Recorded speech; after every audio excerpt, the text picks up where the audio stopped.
الجاني إلهي ألا قوي إيماني. اعوذ باللہ من الشیطان الرجیم، بسم اللہ الرحمن الرحیم، الحمد علی اہلہ والصلاۃ علی اہلہا، اما بعد۔ ناظرین کرام، السلام علیکم ورحمۃ اللہ وبرکاتہ۔ ہمارا یہ بہت ہی انٹرسٹنگ اور اسپیشل پروگرام کہ جس کا عنوان ہے بہار رمضان اور قرآن، اور ہم اپنے اس پروگرام میں ماہ مبارک رمضان کی ہر دن کی دعا ترجمے اور میننگ کے ساتھ بیان کرتے ہیں، اور ساتھ ہی ساتھ کوئی ایک داستان بھی آپ حضرات کی خدمت میں بیان کی جاتی ہے۔ لہذا پروگرام کے پہلے حصے میں تمام ناظرین کرام سے گزارش ہے کہ وہ 22ویں دن کی دعا ترجمے کے ساتھ سماعت فرمائیں۔ بسم اللہ الرحمن الرحیم، اللہم صل علی محمد وآل محمد، اللہم افتح لی فیہ ابواب فضلک وانزل علی فیہ برکاتک ووفقني فيه لموجبات مرضاتك وأسكنني فيه بحبوحات جناتك يا مجيب دعوة المضطرين۔ بسم اللہ الرحمن الرحیم۔ اے معبود، آج کے دن میرے لیے اپنے فضل و کرم کے دروازے کھول دے، اور آج مجھ پر اپنی برکتیں نازل کر دے، اور آج مجھے اسباب رضا کی توفیق کرامت فرما، اور مجھے جنت کے مرکزی مقام پر ساکن کر دے، اے مضطرب افراد کی دعاؤں کے قبول کرنے والے۔ دعا کے بعد اب بڑھتے ہیں پروگرام کے اگلے حصے کی طرف، کہ جہاں ہم آپ حضرات کی خدمت میں کوئی ایک داستان بیان کرتے ہیں۔ لہذا آج کی داستان کا عنوان اور ہمارا ٹاپک ہے جناب شعیب علیہ السلام۔ جناب شعیب علیہ السلام قرآن مجید میں ان کا نام یعنی شعیب 11 مرتبہ استعمال ہوا ہے، اور پروردگار عالم نے انہیں اپنا نبی اور نمائندہ بنا کر قوم مدین کی طرف، مدین ایک شہر ہے، اور اس شہر کے رہنے والے افراد کے لیے جناب شعیب کو نبی اور نمائندہ بنا کر بھیجا گیا۔ جناب شعیب علیہ السلام کا اسم مبارک قرآن مجید میں 11 مقامات پر استعمال کرنا خود جناب شعیب کی عظمت کی ایک عظیم مثال ہے کہ پروردگار عالم نے جناب شعیب کو جو فضیلت اور عظمت عطا کی، یہ بات اس کی طرف اشارہ کر رہی ہے۔ جناب شعیب علیہ السلام نے اپنی قوم کو انہی تمام باتوں کا حکم دیا کہ جن باتوں کو فالو کر کے انسان دنیا و آخرت کی سعادت اور نیکی حاصل کر سکتا ہے، اور انہی تمام باتوں سے رکنے کا حکم دیا کہ جن باتوں سے رک کر انسان برائی سے اور خسارے سے محفوظ رہ سکتا ہے۔ جناب شعیب علیہ السلام نے یکتا پرستی اور اچھے اخلاق کی اور خدائی آئین کی طرف دعوت دیتے ہوئے اپنی قوم سے کہا کہ تمہیں یکتا پرستی کی دعوت دیتا ہوں، چونکہ جناب شعیب کی قوم یا قوم مدین یہ جہاں بت پرستی اور دوسری برائیوں میں مبتلا تھی، وہاں اس کے یہاں ایک برائی جو پائی جاتی تھی وہ یہ تھی کہ یہ ناپ تول میں کمی کرتے تھے۔ جو تاجر حضرات تھے، بزنس مین، وہ تولنے میں اور ناپنے میں کمی کرتے تھے، ہاتھ کی چالاکی استعمال کرتے تھے، اور ان کا اخلاق بھی اچھا نہیں تھا، کیونکہ اچھے اخلاق کی بھی ایک بہت بڑی قیمت ہوتی ہے۔ لہذا جناب شعیب علیہ السلام نے اپنی قوم کو خدا پرستی، اچھے اخلاق اور ناپ تول میں کمی نہ کرنے کی دعوت دی۔ اور چونکہ جناب شعیب علیہ السلام کی زبان اتنی شیرین اور اتنی سلیس تھی کہ ان کی بات دلوں میں اتر جاتی تھی، مگر جب آدمی یہ طے کر لے کہ سامنے والے کی بات کو ماننا ہی نہیں، تو پھر وہ چاہے کتنی ہی سلیس کیوں نہ ہو، آدمی اس کی طرف دھیان اور توجہ نہیں دیتا۔ یہی وجہ ہے کہ جناب شعیب علیہ السلام کی خصوصیات میں سے ایک خصوصیت یہ بیان کی گئی ہے، کانا شعیباً خطیب الانبیاء، اور اس بات کو تفسیر نور الثقلین کی جلد نمبر 2 کے صفحہ نمبر 394 پر یہ بات تحریر کی گئی ہے کہ روایات میں اس طریقے سے وارد ہوا ہے کہ شعیب انبیاء کے خطیب تھے، یعنی بات کرنے کا انداز بہت اچھا تھا، بات جو کرتے تھے وہ بالکل ایک دم سلیس لینگویج میں کرتے تھے، اور جو بات ان کی زبان سے نکلتی تھی وہ دلوں پر اثر کرتی تھی۔ اتنا عظیم لقب حاصل کر لینا کہ شعیب خطیب الانبیاء تھے، جیسے جناب نوح علیہ السلام کو شیخ الانبیاء کا لقب عطا کیا گیا، ایسے ہی جناب شعیب کو خطیب الانبیاء کا لقب عطا کیا۔ یہ جناب شعیب علیہ السلام کی اس بزرگی اور اس کمال کی طرف اشارہ کیا جا رہا ہے جو کمال پروردگار عالم نے انہیں عطا کر کے قوم مدین کی ہدایت کے لیے اس دنیا میں پیغمبر اور اپنا نمائندہ بنا کر بھیجا تھا۔ جناب شعیب علیہ السلام کا بیانات کا نمونہ، کس طرح سے جناب شعیب بات کرتے تھے، آپ کا اپنی قوم سے خطاب کرنے کا طریقہ کیا تھا۔ جناب شعیب علیہ السلام نے اپنی قوم کو مخاطب کر کے کہا، اے میری قوم، صرف اللہ کی عبادت کرو، اس کے علاوہ تمہارا کوئی معبود نہیں ہے۔ خرید و فروخت کرتے وقت ناپ تول میں کمی نہ کرو، کم فروشی کے مرتکب نہ ہو، میں تمہیں نعمتوں میں دیکھ رہا ہوں اور اس کے عذاب سے ڈرتا ہوں جو تمام کو اپنی لپیٹ میں لے لے گا۔ یہ جناب شعیب علیہ السلام نے بالکل ڈائریکٹلی اپنی قوم سے خطاب کیا، کیونکہ وہ جو دیکھ رہے تھے انہوں نے ڈائریکٹ وہی بیان کیا، لیکن اس کا اثر یہ ہوا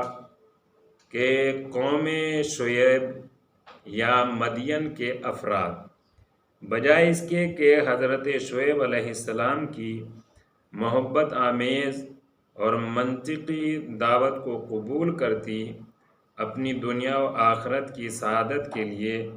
ان کی اطاعت کرتی، بلکہ قوم ہٹ دھرمی پر اتر آئی۔ قوم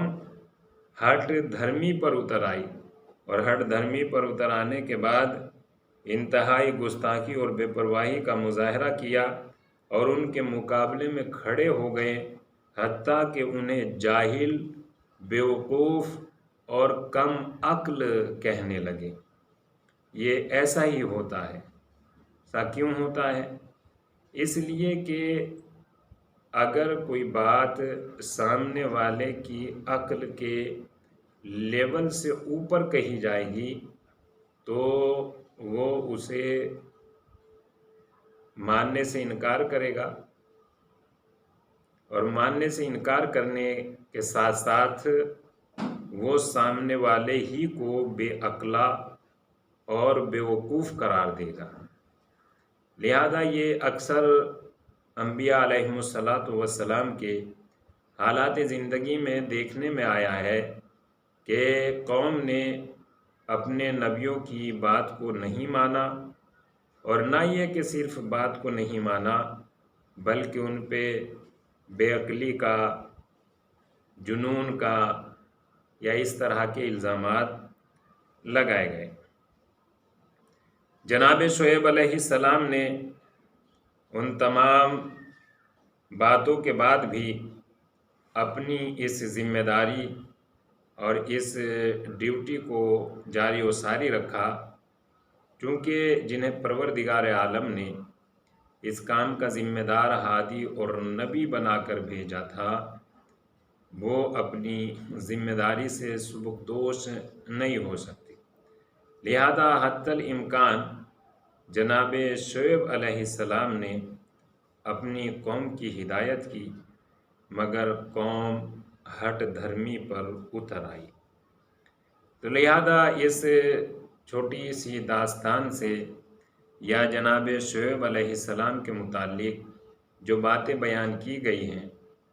ان پر اگر غور کیا جائے تو ایسا ہوتا کیوں ہے کہ ہم اپنے محبوب کے ہی، ہم اپنے محسن کے ہی یا اپنے ہمدرد کے ہی مخالف ہو جاتے ہیں؟ اس کی وجہ صرف یہ ہے کہ ہم ان باتوں کو سمجھنے کی کوشش ہی نہیں کرتے کہ جو باتیں ہم سے کہی جا رہی ہیں۔ لہذا اگر انسان غور کرے اور اچھی اور برائی کو سمجھنے کی کوشش کرے، انسان کو یہ معلوم ہو جائے کہ جو سامنے والا ہم سے کہہ رہا ہے اس میں سامنے والے کا کوئی فائدہ نہیں، فائدہ اگر ہے تو وہ صرف ان افراد کا فائدہ ہے کہ جو اچھی بات کو سن کر اس پر عمل کرتے ہیں تو ان کی دنیا اور آخرت دونوں سنور جاتی ہے۔ لہذا میں اس چیز کو اپنی اعتبار سے یہ کہہ سکتا ہوں کہ ہماری غفلت اور ہماری نادانی، یہ دو چیزیں، ہماری غفلت چونکہ ہم اتنے ایک دم غافل سے اور کوئی صحیح بات سوچنے کے لیے آمادہ اور آگاہ اور باخبر سے ہی نہیں ہوتے۔ لہذا یہی دو چیزیں کہ پہلی بات تو یہ ہے کہ انسان کو غفلت سے الگ ہو کر بیدار ہونا چاہیے۔ اگر انسان کے یہاں بیداری، آگاہی اور باخبری ہی نہیں ہے تو پھر وہ نہیں سمجھ پائے گا کہ میرے لیے اچھا کرنے والا کون ہے اور میرے لیے برا کرنے والا کون ہے، اور جب سمجھ ہی نہیں پائے گا تو نہ اچھا کرنے والے کے احسان کا شکریہ ادا کر سکتا ہے، نہ برا کرنے والے کی برائی کو اپنے تک پہنچنے سے روک سکتا ہے۔ لہذا ان سبھی باتوں کے بعد بہت زیادہ ضروری ہے کہ ہمیں بیدار ہونا چاہیے۔ بیداری یہی وجہ ہے کہ اسلام نے سب سے پہلے جس چیز کا حکم دیا ہے وہ علم کے حاصل کرنے کا حکم دیا ہے۔ علم، جانکاری، آگاہی، باخبری، علم، یعنی اگر ہمارے یہاں علم ہے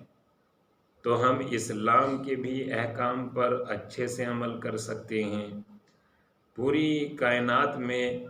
جو ہمارے ساتھ اچھا کرتا ہے ہم اس کا احسان کا بدلہ بھی عطا کر سکتے ہیں، اور جو ہمارے ساتھ برا کرتے ہیں ہم اس کا بھی رکاوٹ اور اس کی راہ میں بھی رکاوٹ پیدا کر سکتے ہیں۔ لہذا سب سے عظیم بات یہ ہے کہ ہم غفلت سے بیدار ہوں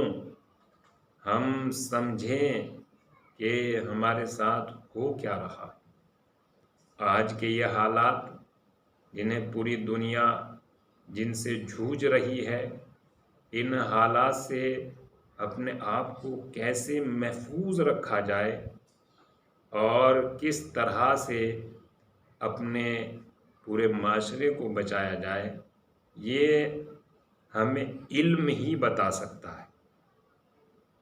علم، آگاہی، جانکاری، یہی علم کا کمال ہوتا ہے کہ علم ہمیں مصیبتوں میں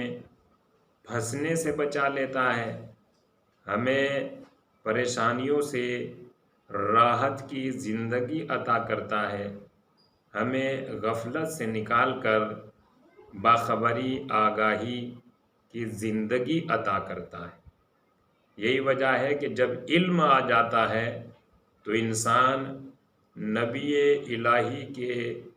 دعوت پر ایسے لبیک کہتا ہے کہ آپ کے حکم کے سامنے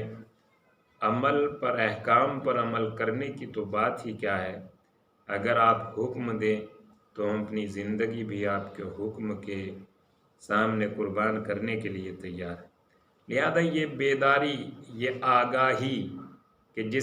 جس کا اسلام نے سب سے پہلے حکم دیا ہے، اطلب العلم من المہد الی اللحد، یعنی روز اول سے روز آخر تک علم حاصل کرو۔ یہ چونکہ انسان کو آگاہ، باخبر بناتا ہے علم، لہذا ان تمام داستان سے جو بیان کی جا رہی ہے اور ان میں جو نبی خدا جنہیں پروردگار عالم نبی بنا کر بھیجتا ہے، وہ لوگوں کو اچھی بات بتاتے ہیں اور لوگ انہی کی بات کو نہیں سنتے۔ صرف یہی نہیں کہ نہیں سنتے، بلکہ انہی کو بیوقوف، کم عقل، جاہل، اس طرح کے ٹائٹل سے یاد کرتے ہیں۔ اس کی وجہ صرف یہی ہے کہ ہم اسی بات سے الگ ہیں جس بات کا ہمیں سب سے پہلے حکم دیا گیا تھا۔ وہ حکم ہی یہی تھا کہ غفلت کو دور کرو، آگاہی کی دنیا میں جینا سیکھو، علم حاصل کرو۔ علم حاصل کر لو گے تو ہر پریشانیوں سے اپنے کو محفوظ رکھ پاؤ گے، اور اگر علم اور آگاہی ہی نہیں ہے تو ہم کسی بھی مصیبت سے دوچار ہو سکتے ہیں۔ لہذا آئیے ناظرین کرام، آج کی گفتگو میں بس اتنا ہی، اور رب کریم کی بارگاہ میں دعا ہے مالک اس رحمتوں اور برکتوں والے مہینے کے صدقے میں ہمیں علم و آگاہی کی دولت سے مالا مال فرما۔ مولا کائنات حضرت علی ابن ابی طالب علیہ السلام کے علم کا واسطہ ہمیں آگاہی اور بیداری کی دولت عطا فرما۔ وآخر الدعوانا ان الحمد للہ رب